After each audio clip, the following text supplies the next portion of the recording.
Hello everybody and welcome to another episode of Inside Star Citizen. I'm your host, Jared Huckabee. On the show this week, cows. Space cows. An entire episode dedicated to cows. How are they gonna do that? We have no idea, but I bet it won't be well. Enjoy. So what is the space cow? Like, hey Jared, can you give us 15 minutes on a cow? It's like, it's always quasi or quasi, and everyone always says it differently, because the Montreal guys are the character people, so they're always like, you know, quasi, and we're like quasi. So the quasi guazer is,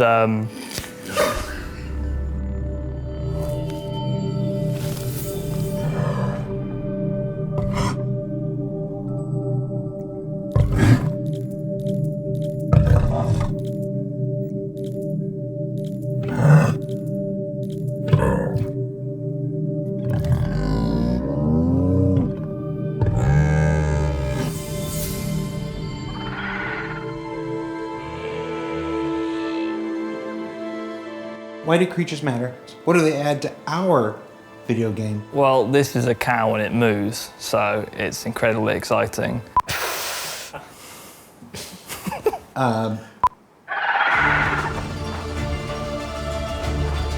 Creatures in general add believability to the world and the experience. And in general, when you're flying your ship or driving around, seeing fauna running around and just being in the world, it's like, oh cool, I'm actually like, you know, on a planet, I'm in an environment.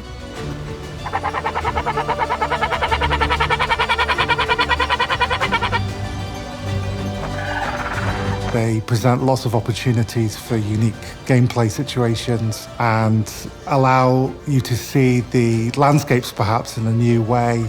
I think players are already really enjoying the creatures that we've got in the game. The actual release was fine, but when we did the initial release into like PTU, there were problems with the creature desyncing and things like that, but we've been working on fixing that up and, you know, making sure that the creatures are responsive and, well, engaging really. The biggest challenge in programming creatures is bringing them to life, making sure that all the incredible animations that we've got are placed in the right way and that they're working together as a whole creature that's not just an individual set of animations, but something that's living and breathing. So the quasi-grazer is quite a simple creature. We kind of colloquially call it the space cow. We like put space in front of every other creature. We've had the space dog and the space bird, and now we've got the space cow. It's got quite simple behaviors. They're very gentle creatures.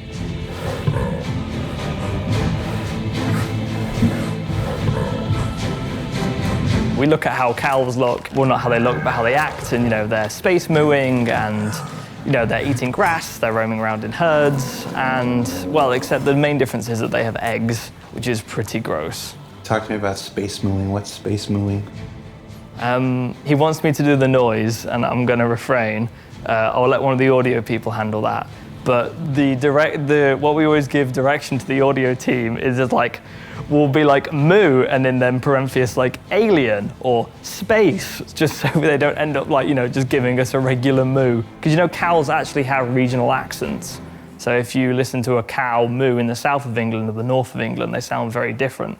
So, Moo! yeah, moo. You're right, love, moo. What does a Stanton cow moo sound like versus, you know, like a Manchester cow moo?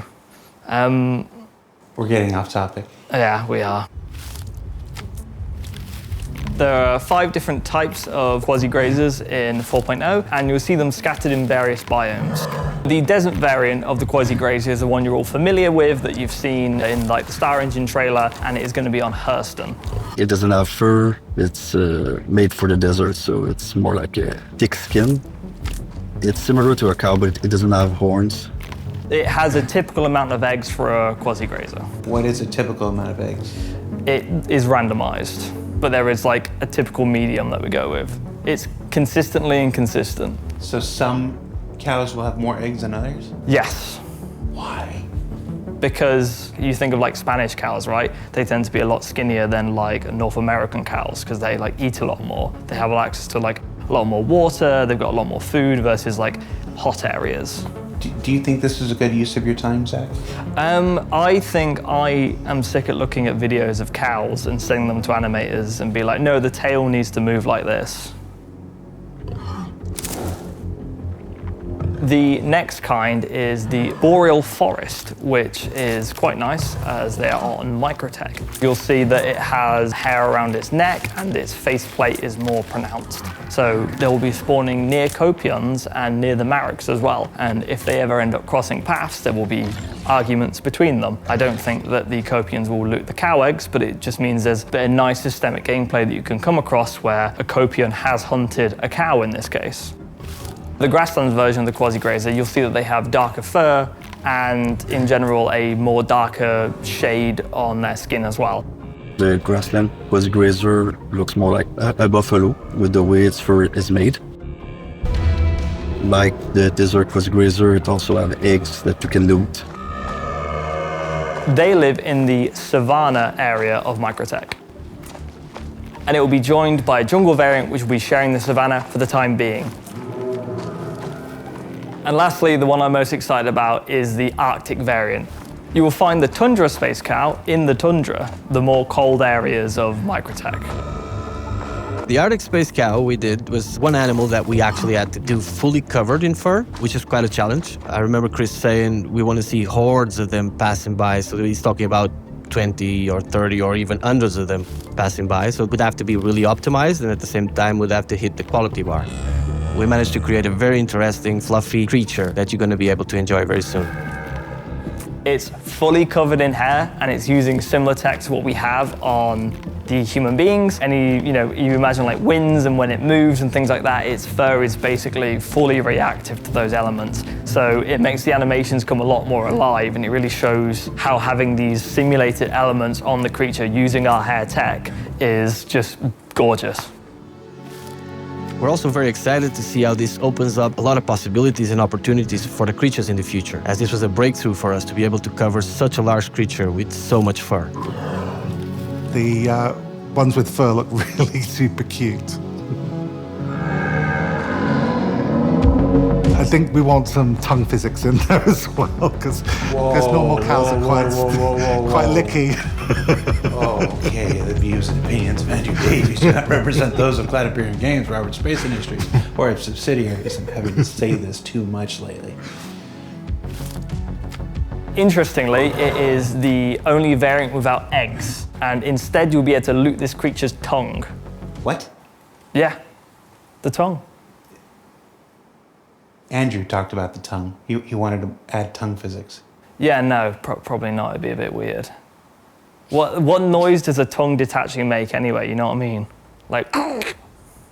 Oh, you'll make that sound, but not the space move? I'm not making an animal noise.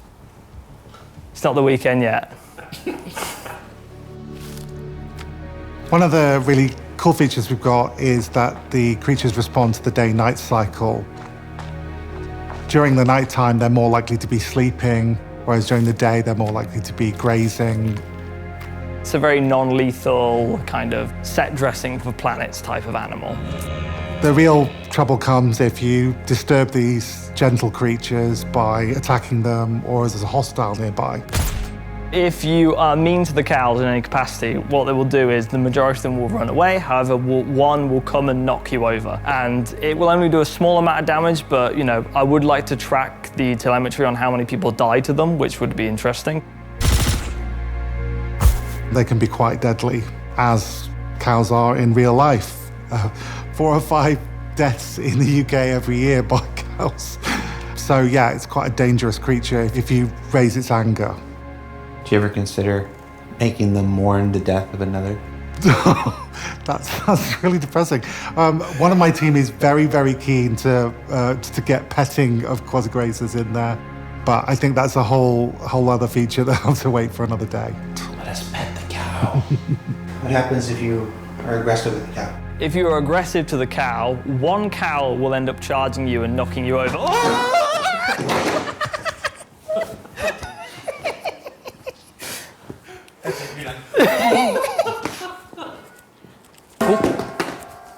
This episode is a show. Back to you.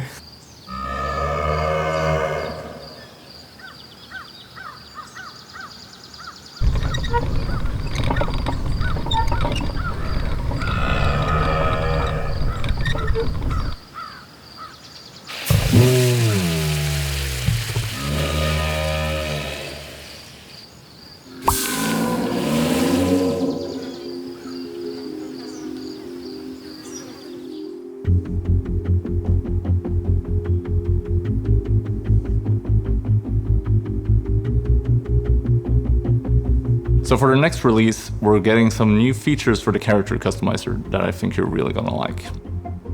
We're starting with some new hairstyles. Let's start with the mullet. We're gonna have a new mullet. This mullet was designed to be really grungy and disheveled. Great to fit with the new pyro stuff. There's also a lovely twin braid that is just parted in the middle. It's an hairstyle that you can actually use to still be fashionable and practical because it's all tied up. Then we also have another style, which is a big curly hair. Very, very volumetric feel to it. It's quite amazing. It's going to be amazing to make it look with the hats and the masks and all that and the way it will fit. I'm pretty sure this is going to cause a great visual impact. Additionally, for the next release, we're getting tattoos. Finally, you're gonna be able to give yourself that specific styling that you're not gonna match anyone else in the verse. The tattoo system is really great. You can select from a plethora of tattoos and you can adjust the colors so you get them just as you like them. And you can also set the age on them to make them look like you've had them for a long time. For the tattoos on the first batch, we have a bunch of different styles. We have some organic tattoos, we have the tattoos of flowers, we have one that's more old school American style. Like Pico, always a winner, right? There's a Pico tattoo? Oh, there's a Pico tattoo. He's gonna be surfing down everyone's necks. Get ready for Pico neck There's a tattoo. Pico neck tattoo? Oh yeah, that's the stuff. That's some Cody Road right there. Big I don't ass. even know what that is, but yes. We have used a bunch of teams that are part of the game, like the creatures and the ships also. We have a tattoo for the javelin, which we're showing different side of the ship. We have a tattoo for the Copian, which is more of the old school style. We have the Maroc, which has kind of a synthwave influence. We have one that's a full face skull. Also, I think this one the player is gonna like. Still limited, but as time goes on, we plan to release more and more of these. People should care about the tattoos because they let you personalize yourself and express yourself in a way that you couldn't with the previous features of the character customizer. It's always been about expressing yourself. That's the whole deal about it. But now this will allow you to get something printed on your face that immediately communicates something to other players about what you are about. What does a face tattoo communicate about you to other people? Lots of things. I've seen some stuff. In addition to the tattoos, we're also looking into piercings right now. We have 5 different areas that you can apply them to. We have ears, 1 and 2. We have eyebrows, 1 and 2, and the lower lip. And nose. We're also pursuing different piercing styles. So the simple one from an implementation perspective is studs. So we have a range of different stud piercings that you can apply. Rings are a bit more complicated, but because as you shape the face, the rings will have to deform as well as the face. So that might be a little bit longer. And last but not least, we're bringing a new stubble feature to the character customizer. Obviously, we have a huge selection of facial hair already, but now you can change them all to have a stubble built in. Stubble that you can actually use with any other beard. So you can combine it with a longer beard or a mustache or something, just to give you that different look. We also have 2 new beards. One that is longer groomed. and one that is a bit shorter. It was important to add stubble just to give you a more realistic look for people that want to look like more like a fighter and less like a prince. So if you're looking for this pyro look or this look of you're a miner, you're a worker, you're something, then this is just going to give you the edge on your look. So you just tick the box, stubble, and now you can add that to your sweet Abraham Lincoln beard that you love so much.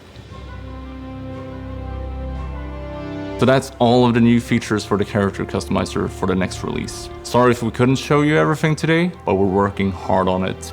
I hope you are as excited as we are for these new features, and I hope you also feel that this is going to allow you to further show your own persona in the verse.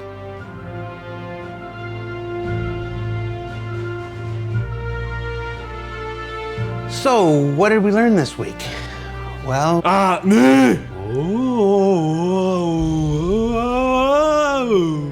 Oh my, I like to moo so much. Moo moo. Yeah, we're just out in the cold here, just doing cow stuff out in the cold. Aye, we always moo like that and eat loads of grass, aye. oh, it's so fucking cold! Moo. Skål för mjölk. Moo. Moo. I like the moo. Jared m'a fait dire Céline, donc je dois dire le mot. Meu, sacre meu.